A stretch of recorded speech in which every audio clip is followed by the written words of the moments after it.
Zorët tona janë shumë më të rëndësishme se sa që shumica e njerëzve mendojnë.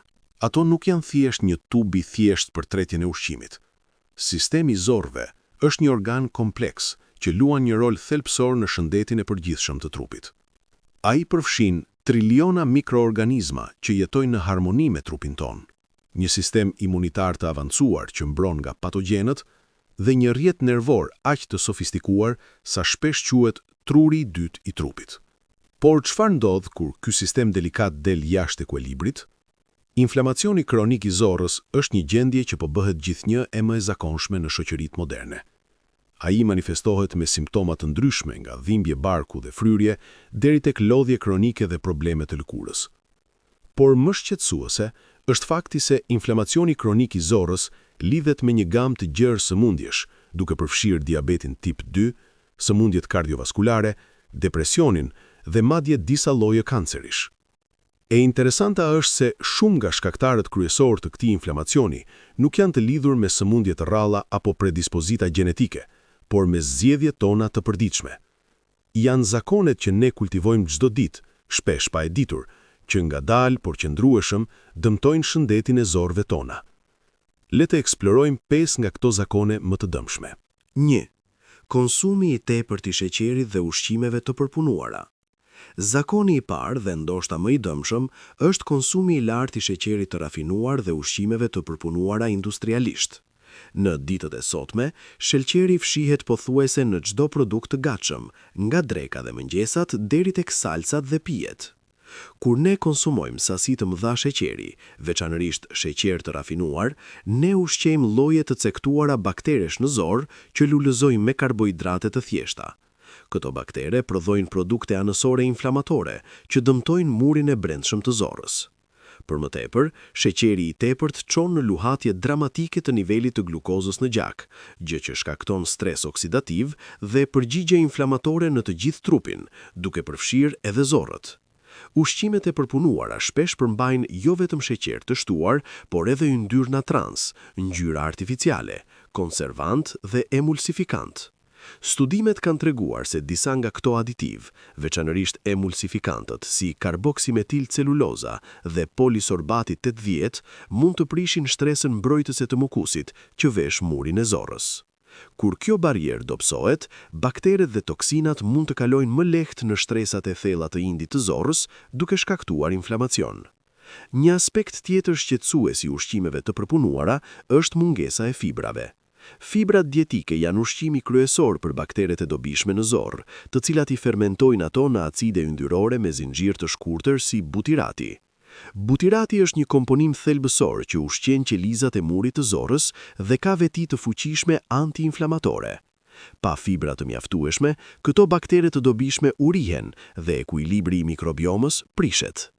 Hulumtimet kanë treguar se njerëzit që konsumojnë dieta të larta në ushqime të përpunuara dhe sheqer kanë një mikrobiom më pak të larmishme. Diversiteti i ullit i mikrobiomës është një tregues i fortë i shëndetit të dobët të zorrëve dhe lidhet me inflamacion kronik. Për ta thënë thjesht, sa më pak të larmishme janë bakteret tona të zorrëve, aq më e brisht bëhet sistemi ynë i zorrëve ndaj inflamacionit. 2. Stresi kronik dhe menaxhimi i dobët i tij.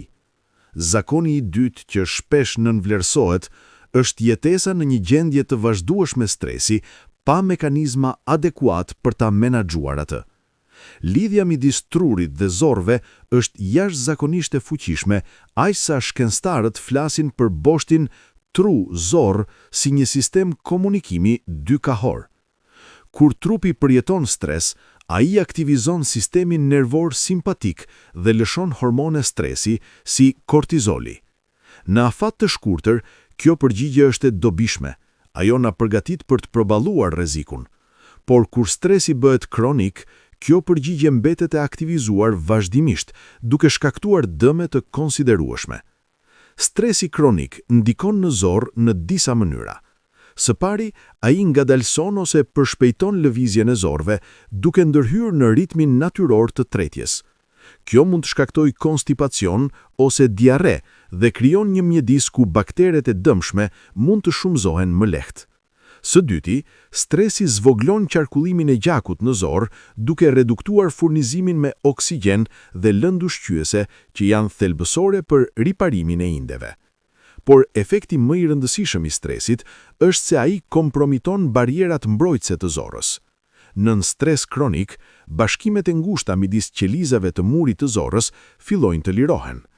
Kjo gjendje, e njohur si zorë me rjedhje ose permeabiliteti i shtuar i zorëve, lejon që fragmente bakteresh, toksinash dhe proteina të patretura të kalojnë nga brenda zorrës në qarkullimin e gjakut.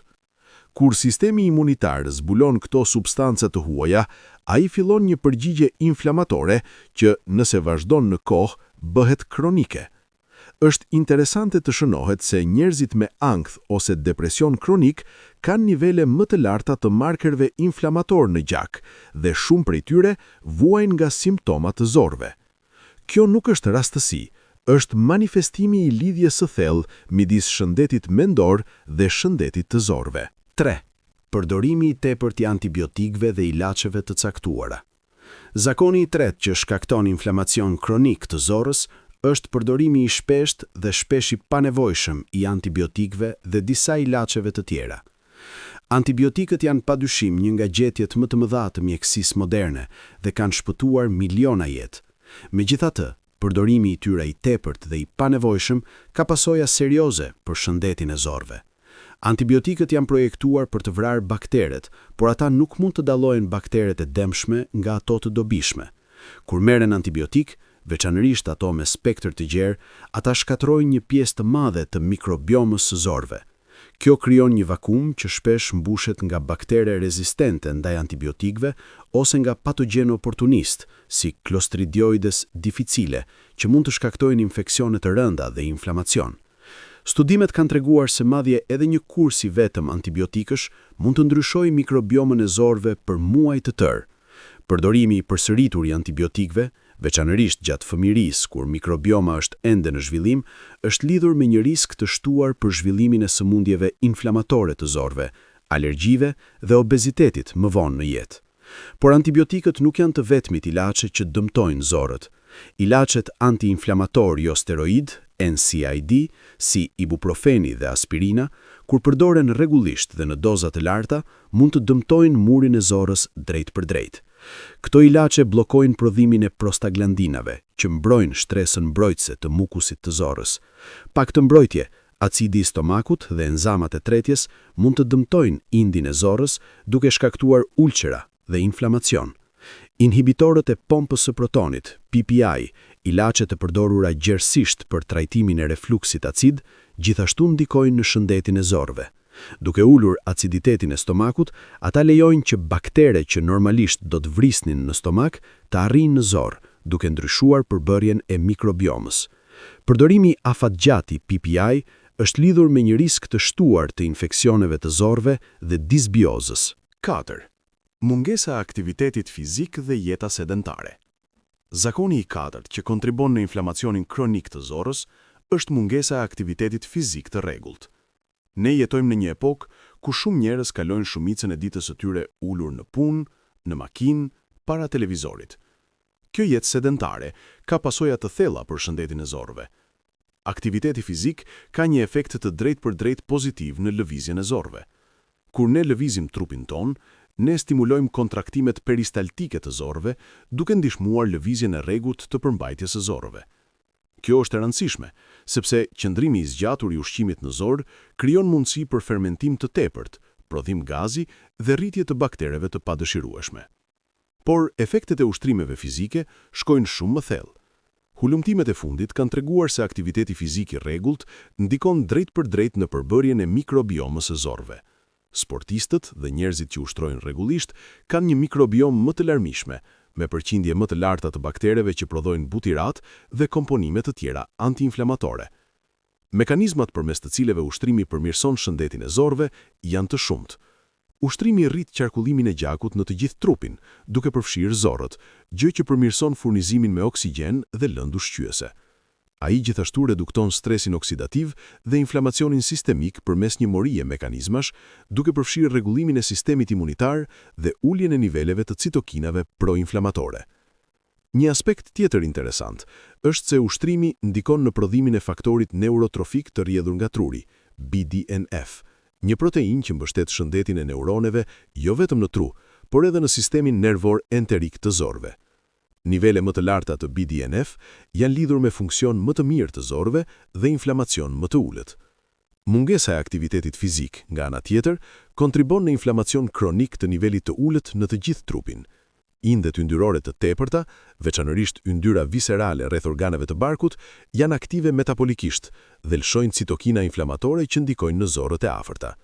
Obeziteti, që shpesh rezulton nga jeta sedentare e kombinuar me dietë të dobët, është një faktor risku i njohur për inflamacion kronik të zorës dhe sëmundje inflamatore të zorëve. 5. Gjumi i pamjaftueshëm dhe çrregullimi i ciklit të çrregulluar i gjumit. Zakoni i 5 dhe i fundit, por as pak më pak i rëndësishëm, është privimi kronik nga gjumi dhe çrregullimi i ciklit natyror të gjumit dhe zgjimit. Në shoqërinë moderne, shumë njerëz flenë më pak se shtator në natë, dhe cilësia e gjumit të tyre shpesh është e dobët për shkak të ekspozimit ndaj dritës artificiale, stresit dhe përdorimit të pajisjeve elektronike para gjumit.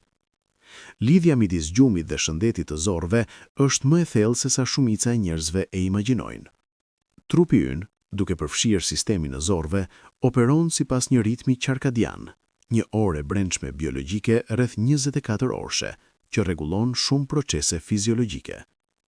Bakteret në zorët tona gjithashtu ndjekin ritme qarkadiane, duke ndryshuar përbërjen dhe aktivitetin e tyre gjatë ciklit 24 orësh. Kur ne e prisim këtë ritëm duke punuar në turne nate, duke qëndruar zgjuar deri vonë rregullisht, ose duke udhëtuar shpesh nëpër zona të ndryshme kohore, ne çrregullojmë jo vetëm orën tonë të brendshme, por edhe ritmit e mikrobiomës son. Këto çrregullime janë lidhur me disbiozë, inflamacion të shtuar dhe permeabilitet i shtuar i zorëve. Gjatë gjumit ndodhin procese kritike riparimi dhe mirëmbajtjeje në të gjithë trupin.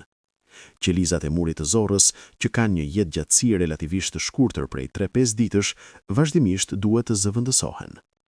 Shumë nga ky riparim qelizor ndodh gjatë gjumit të thellë. Kur ne nuk flem mjaftueshëm, kapaciteti i trupit për të riparuar dhe rinovuar murin e zorrës kompromitohet. Privimi nga gjumi gjithashtu ndikon në sistemin imunitar. Ai rrit prodhimin e citokineve inflamatore dhe aktivizon përgjigjen imune në mënyra që nxisin inflamacionin. Studimet kanë treguar se njerëzit që flenë më pak se 6 orë në natë kanë nivele më të larta të markerëve inflamator si proteinat C reaktive dhe interleukina 6. Një tjetër mekanizëm përmes të cilit mungesa e gjumit dëmton zorët është përmes ndikimit në ushqyerjen. Privimi nga gjumi ndryshon hormonet që rregullojnë urinë dhe ngrënien, rrit grelinën, hormonin e urisë, dhe ul leptinën, hormonin e ngopjes. Kjo çon në dëshira më të forta për ushqime të larta në sheqer dhe kalori, duke krijuar një rreth vicioz, ku gjumi i keq çon në ushqyerje të keqe, e cila më pas kontribon në inflamacion të zorrës dhe gjumë edhe më të keq. Ajo që duhet të mbani mend është që këto 5 zakone, konsumi i tepërt i sheqerit dhe ushqimeve të përpunuara, stresi pa menaxhuar, përdorimi i tepërt i antibiotikëve dhe ilaçeve të caktuara, mungesa e aktivitetit fizik dhe gjumi i pamjaftueshëm shpesh veprojnë së bashku në një mënyrë sinergjitike, duke krijuar një spiral të zbritur për shëndetin e zorëve. Lajmi i mirë është se, duke qenë se këto janë zakone, ato mund të ndryshohen. Ndryshe nga faktorët gjenetik apo sëmundjet e trashëguara, këto aspekte të jetës son janë nën kontrollin ton. Madje edhe ndryshime të vogla mund të kenë një ndikim të konsiderueshëm me kalimin e kohës. Fillimi mund të jetë i thjeshtë, zvoglimi gradual i ushqimeve të përpunuara dhe rritja e fibrave në dietë, gjemja e teknikave për menaxhimin e stresit që funksionojnë për ju, si meditimi, yoga apo thjesht shëtitje në natyrë, diskutimi me mjekun tuaj për alternativa ndaj përdorimit kronik të ilaçeve të caktuara, fillimi i një rutine të thjeshtë ushtrimesh, madje edhe 20-30 minuta ecje në ditë, dhe prioritetizimi i gjumit duke krijuar një rutinë relaksuese para gjumit. Trupi ynë ka një kapacitet të mahnitshëm për të shëruar dhe rigjeneruar kur jepet mundësia e duhur. Zorrët, me ritmin e tyre të shpejtë të rinovimit qelizor dhe plasticitetin e mikrobiomës, janë veçanërisht të aftë për përmirësim kur faktorët e stresit largohen dhe mbështetja e duhur jepet. Kujdesi për shëndetin e zorëve nuk është vetëm për shmangjen e simptomave të pakëndshme, është një investim në shëndetin e përgjithshëm, në sistemin imunitar, në shëndetin mendor dhe në cilësinë e jetës në vitet e ardhshme. Çdo hap i vogël që ne marrim për të mbrojtur këtë sistem kompleks dhe të bukur është një hap drejt një jete më të shëndetshme dhe më të plotë.